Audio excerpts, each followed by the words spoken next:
O racismo, ele coloca pessoas em uma situação de vulnerabilidade, no caso nós, pessoas pretas, em situação de desigualdade, de inferioridade, de violência sistemática, e coloca também as pessoas brancas em situação de poder, em situação também de privilégio.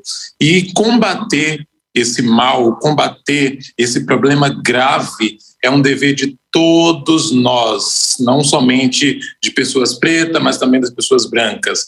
E para fazer isso, o primeiro caminho para iniciar a nossa conversa é parar de achar que racismo é uma coisa isolada que acontece, foi fulano apenas que fez esse ato racista, ou então foi apenas essa empresa. É um problema estrutural do nosso país. E está na hora de reconhecer que os acontecimentos históricos ao longo desses anos, desde que o Brasil, enfim, foi fundado, ele tem consequências diretas, eles têm consequências imediatas para nós, pessoas pretas. Então, combater isso é uma urgência para ontem, para agora. Wanderson, e aí eu já vou partir de uma palavra que você falou agora, da pessoa preta. Para muita gente, qual o termo certo que a gente deve usar? O negro ou o preto? Ou nenhum deles? Olha só, é uma pergunta bem interessante e bem polêmica, porque muitas pessoas, eu mesmo, durante muito tempo, eu sempre me reconheci, sempre falei, sempre me achei como negro, né? Me vi como pessoa negra, né?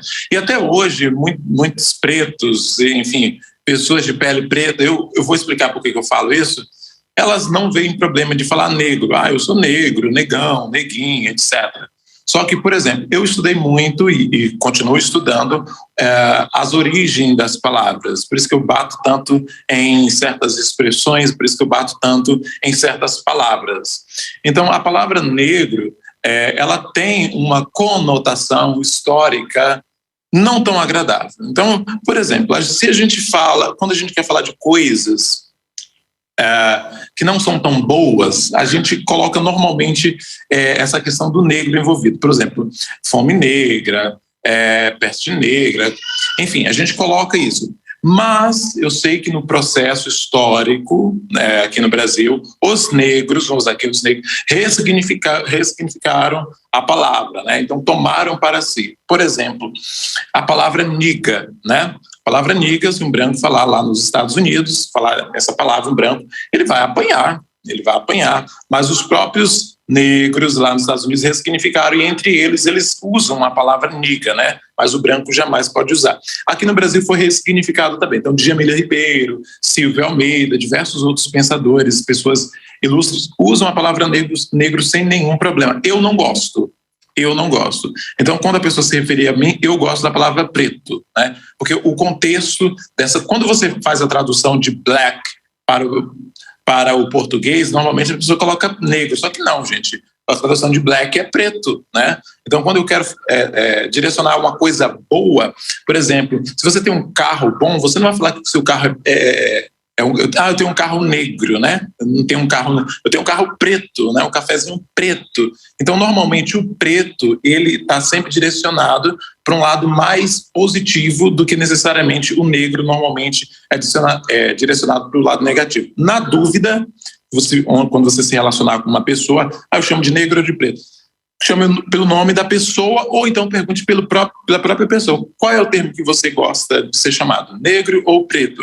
No caso, a pessoa vai falar, eu prefiro o preto, porque eu não me sinto confortável e ainda estou estudando ainda, e vou escrever um livro ainda sobre essas expressões, porque eu sinto muita falta e vejo um debate muito raso na internet, onde pessoas brancas tentam legitimar expressões racistas, onde pessoas brancas tentam ensinar para a gente o que nós devemos falar ou não a respeito da nossa própria cor. Então, eu prefiro preto, mas ainda é opcional. Tem negros que não tem problema de ser chamado negão, neguinho, neguinho, enfim, eu não gosto de nenhum desses termos, mas aí é opcional mesmo para cada um.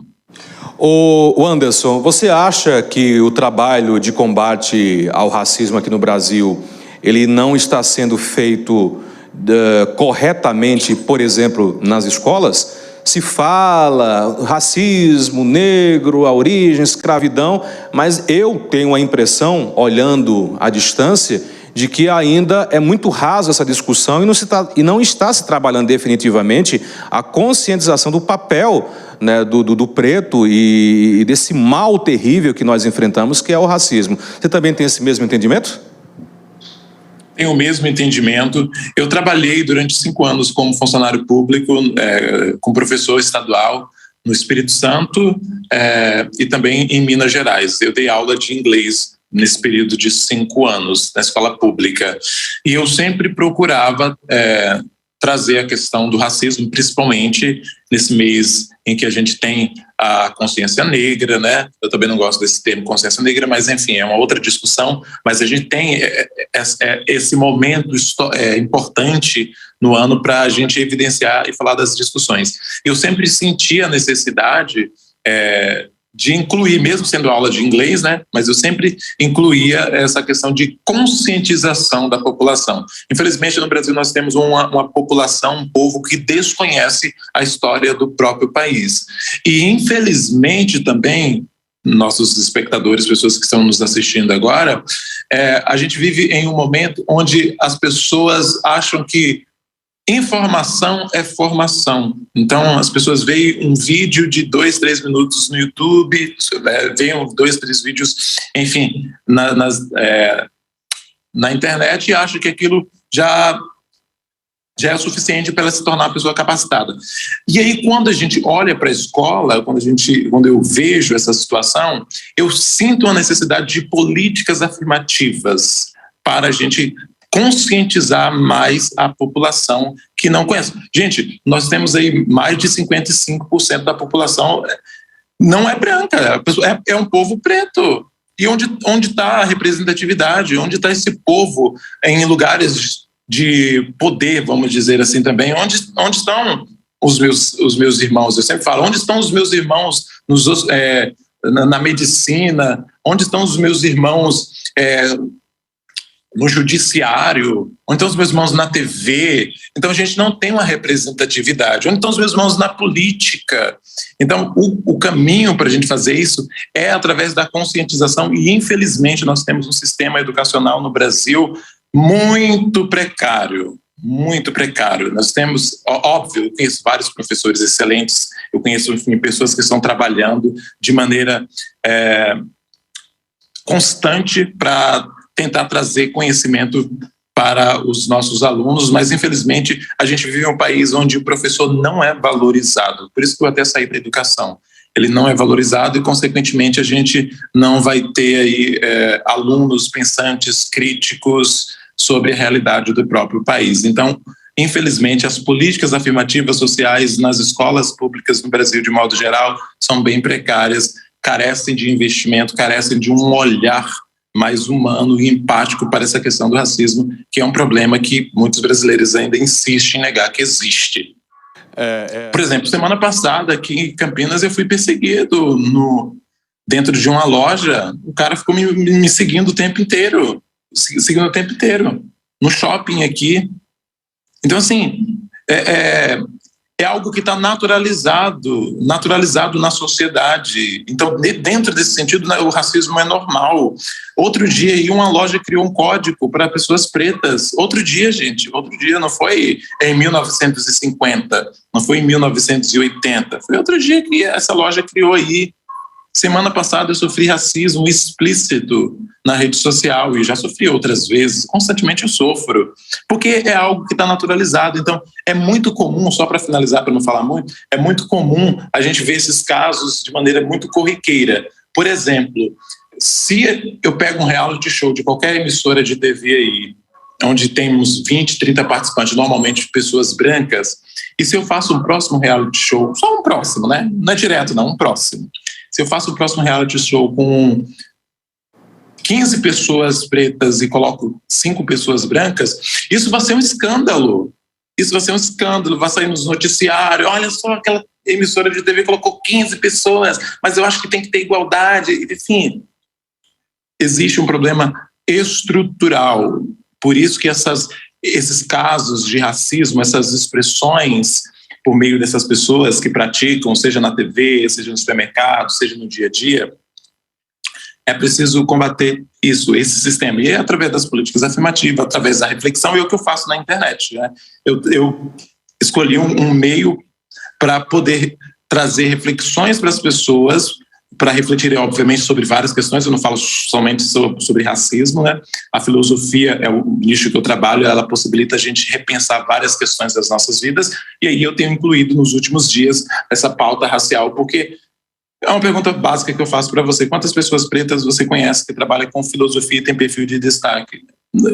Você vai contar nos dedos. Assim como as mulheres precisam se preocupar 3, 4 vezes antes de sair na rua por questões de assédio, por questões, enfim, desses olhares machistas, que o machismo é um outro problema muito grave no Brasil.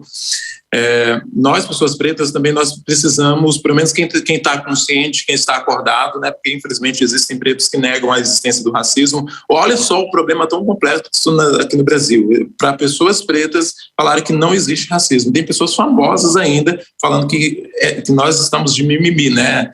Enfim, eu preciso me vestir muito bem. Eu me visto muito bem. Assim, não é uma questão de arrogância aqui, de se achar. Eu procuro estar muito bem vestido porque eu sei que eu sou julgado constantemente por aquilo que eu visto, né?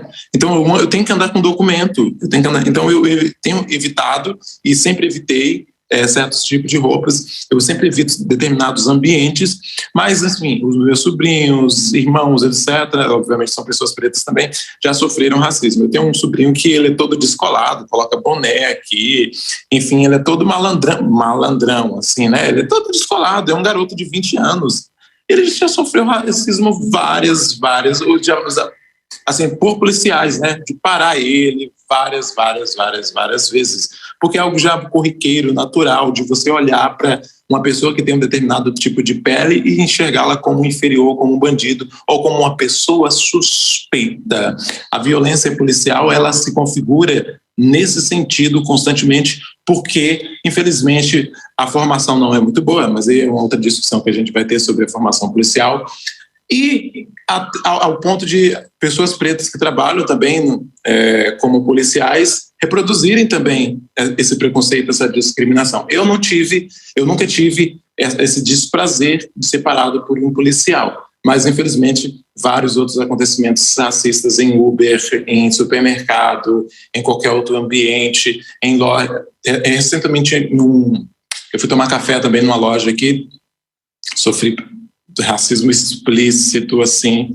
Claro que ninguém me chamou de nenhum termo, mas o tratamento, você vê o tratamento. O tratamento a gente sente na pele. Então, é um problema complexo. Eu já tenho 34 anos, então eu já lido com isso há muito tempo. E lá fora, na Europa, também não é muito diferente, não é. Claro que é menos do que aqui. Mas também é um problema muito sério ainda. A gente tem o caso do George Floyd ano passado, então a gente pode pensar por aí que é um problema também global, não se restringe somente aqui no Brasil.